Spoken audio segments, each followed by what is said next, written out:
বা তরিকতের নামে যারা ভণ্ডামি করে, যারা তরিকতের নামে বিশৃঙ্খলা করে, তাদেরও মোকাবেলা আমাদের করতে হবে, ঠিক কিনা? আর তরিকতের মধ্যে কোনো ভণ্ডামি নাই। যারা তরিকতকে ভণ্ড বলে, আসলে ভণ্ডরাই তরিকাপন্থী ছাড়ে। তরিকাপন্থী কখনো ভণ্ড হইতে পারে না, ঠিক কিনা? তো আমাদেরকে এই বিষয়গুলা লড়াইয়ের মাধ্যমে জবাব দিতে হবে। মাঠে ময়দানে সোশ্যাল মিডিয়ায় যেখানেই হোক না কেন আমরা এই জবাবগুলা ইনশাল্লাহ দিয়ে যাব, ঠিক কিনা? সুন্নিয়তের নামে যারা এই সমস্ত বিশৃঙ্খলা করছে সুন্নি ময়দানও, তাদেরকেও ইনশাল্লাহ আমরা জবাব দেব। সুতরাং যারা হকের পথে থাকবে তাদের কোনো ভয় নেই, ঠিক কিনা? নাসমিনাল্লাহ ওয়া ফাতুমুল করিম ওয়াবাশশিরিল মুমিনিন।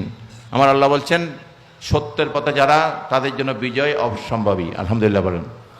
বিজয় আল্লাহর পক্ষ থেকে আসবে, আলহামদুলিল্লাহ বলেন। আমরা তাওয়াক্কুল তো আল্লাহ, আল্লাহর উপর ভরসা করি। নবীর উসিলায়, আউলিয়া কেরামের উসিলায় ইনশাআল্লাহ আল্লাহ পাক আমাদেরকে জয়যুক্ত করবেন, আলহামদুলিল্লাহ বলেন।